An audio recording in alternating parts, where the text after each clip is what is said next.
This corner took me next 3 weeks to learn how to cut. And I'm going to teach you how in the next 40 minutes. My niece asked me for a dollhouse. Simple request, right? Except I said yes without understanding what I was agreeing to. But then I got obsessed. Not with dollhouses, with one specific thing. French windows. The tall ones with divided panes. The kind that let light in a very particular way. So I started researching, studying photographs, understanding proportions, and somewhere in that process, I realized I'm not just building a toy, I'm building something that matters to me. This is what we are making today. 5 of them, from ice cream sticks and coffee, and one very specific angle. And I've never done this before. So if you're someone who likes watching people figure things out in real time, you're in the right place. Let's go. Before we cut anything, I want to show you a trick that changed how I think about this whole project. Coffee staining. I found this buried in a Reddit comment from someone who's been making miniatures for 30 years. And this is so simple, it almost feels like cheating. Here's what you do. Brew very strong coffee, let it cool, soak your sticks, and that's it. But watch what happens. The color transformation is insane. From craft store to antique wood in one afternoon. And people always ask, why not just stain it after? Why before assembly? Because when you stain before, every surface gets covered. The hidden faces, the inner edges, the parts nobody will ever see. It's like you're treating the invisible parts with the same care as the visible ones. That's the whole philosophy of what we're doing today. Craft isn't about impressing people, it's about respecting the work, even the parts no one checks.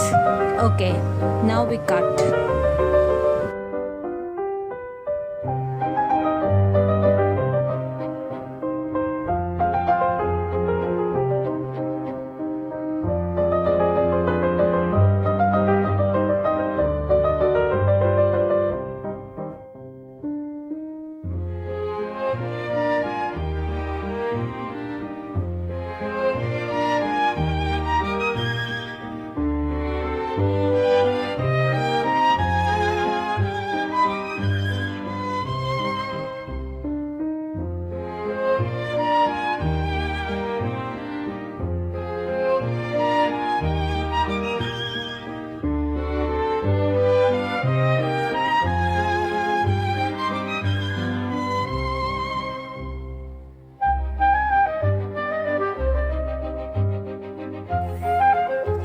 I want to talk about wood for a moment because my love for Western architecture is really inseparable from my love for wood as a material.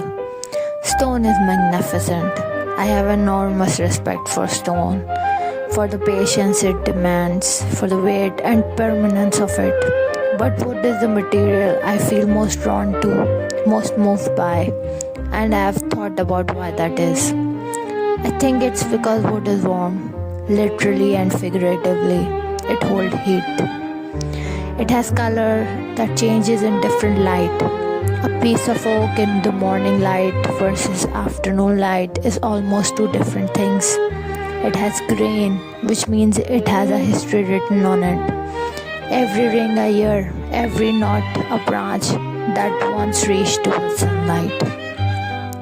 When craftsmen in the 17th and 18th centuries built the interior of those great European houses, the paneled walls, the carved staircases, the window frames with their delicate moldings, they were working with a material that had been alive, that had grown, that had been something else before it became architecture. There is a tradition in European woodworking that I find almost devotional in its care. The joiners and cabinet makers of England and France in that period treated wood with extraordinary respect. They understood its grain direction, its tendency to expand and contract with humidity, the way different species behave under the plane and the chisel. They build furniture and interiors designed to last centuries, and many of them have. I think about when I'm working with something as humble as an ice cream stick. The material is incomparably different, the scale is incomparably smaller, but the principle, understanding your material, working with it rather than against it, taking the time the craft requires, that principle is exactly the same.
A few years ago, I found a photograph.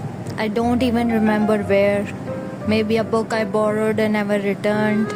Maybe a website I'll never find again. But it was a street in southern France. Just a normal building, pale stone, green shutters, and these windows. I kept coming back to that image for weeks, and I couldn't figure out why it affected me so much. It wasn't grand, it wasn't a palace or a cathedral. It was just someone at some point deciding that a window should be beautiful. Not just functional, beautiful. And I think that's what Western architecture does that I hadn't seen before. It treats functional things as though they deserve to be art. A window isn't just a hole in a wall, it's a frame. It frames how you see the world from inside. It frames how the building looks from outside. Every proportion was chosen. Every detail matters. Look at that joint. That's not necessary for function. A window could work fine with a rough corner, but someone decided no, the corner should disappear. The frame should be continuous. It should be right. I'm making this tower because my niece asked for a dollhouse, but I'm making it with French windows because somewhere along the way I fell in love with the idea that beauty matters, even at a tiny scale, even in a child's toy. And that's what this is. That's why it takes time.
Frame number one is where everything goes wrong.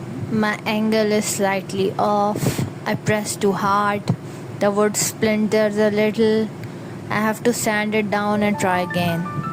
This is the part people skip in tutorials, but it's the important part. This is where you actually learn. You see how I'm not pressing down in one go, I'm scoring first, then deepening it in multiple phases. Much cleaner on thin wood. Also, I'm keeping my wrist completely still. If I bend my wrist mid-cut, the blade drifts and the angle changes. Everything is about consistency. Frame 1 done, and honestly, it's not perfect. But that's okay because frame 2 is already going to be better. By frame 5, I'll be doing this without thinking about it. That's how learning actually works. Not perfectly from the start, gradually through repetition, through small corrections. If you're watching this and you're afraid to start something because you might not be good at it, this is your sign. You won't be good at it, not at first. That's the whole point.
Sometimes ask me why miniatures? Why not just appreciate architecture from the outside? And I understand the question, but I think making a miniature of something is one of the most intimate ways of understanding it. When you have to construct a French window, even a tiny one, even from craft sticks, you are forced to understand it in a way that simply looking at it never requires.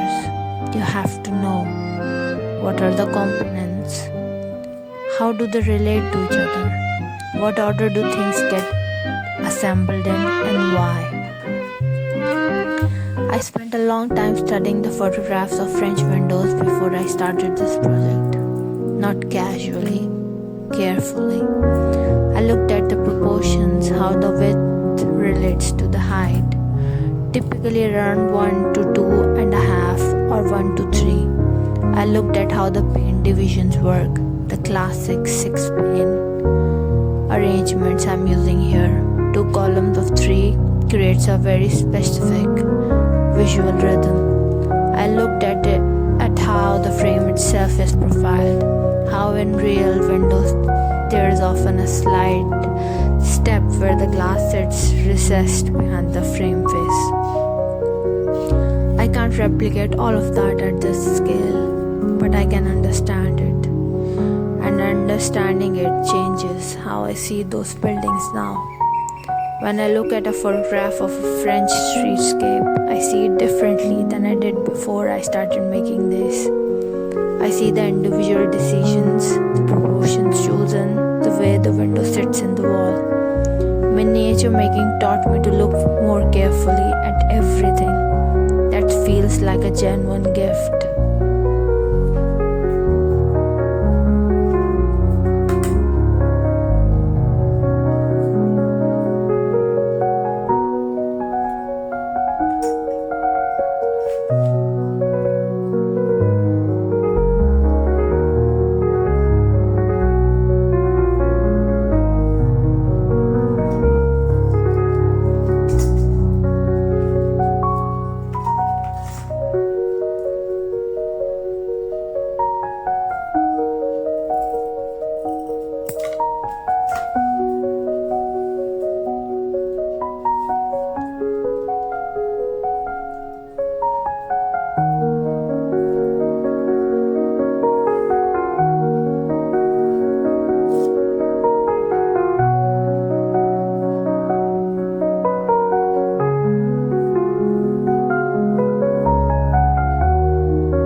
those of you who don't know, I have a cat named Grey.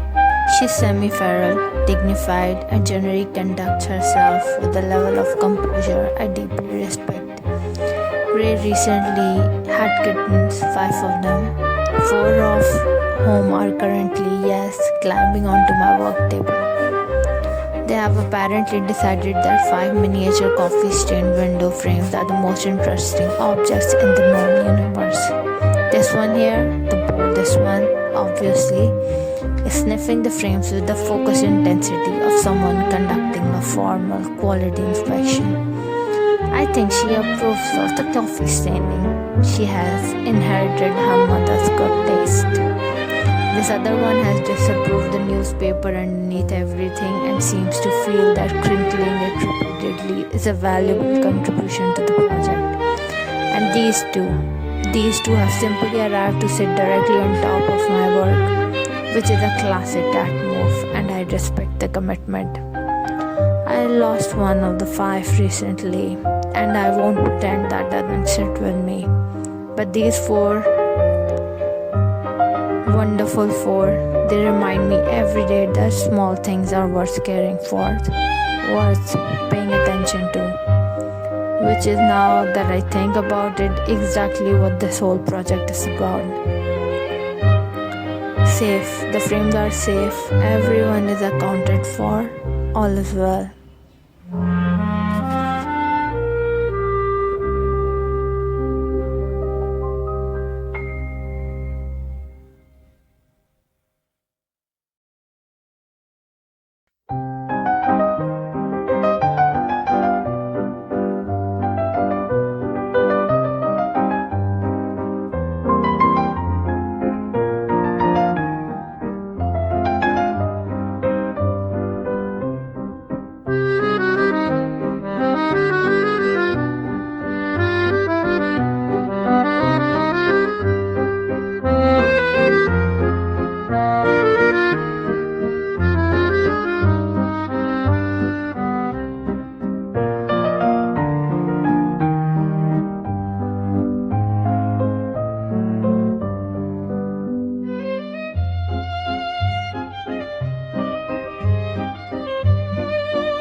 By frame 4, my hands know this.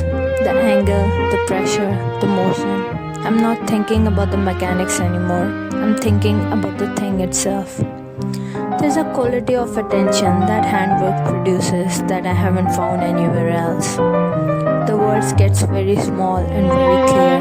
Just the stake, the scissor, the angle, the join. Everything else recedes.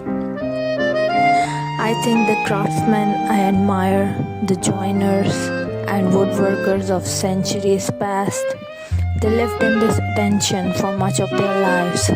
And maybe that's why what they made has such a presence. It was made with complete, undivided focus. For hours, for days, for years. Frame 5, the last one. There's something about the last piece of set. The first was learning, the second and third were practice. The fourth was confirmation, and the fifth is ceremony. I could rush this, my hands know how now, but I don't want to. I want to stay in this moment a little longer, because this is where the beauty of slow work reveals itself. Not in the speed, not in the efficiency, in the choice to slow down, to pay attention, to honor the making. There, 5 frames, coffee stained, mitered, perfect, ready for the tower.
5 French window frames for my dollhouse tower, made from ice cream sticks, a scissor, strong coffee, and a love for beautiful old buildings that I have been carrying around for as long as I can remember.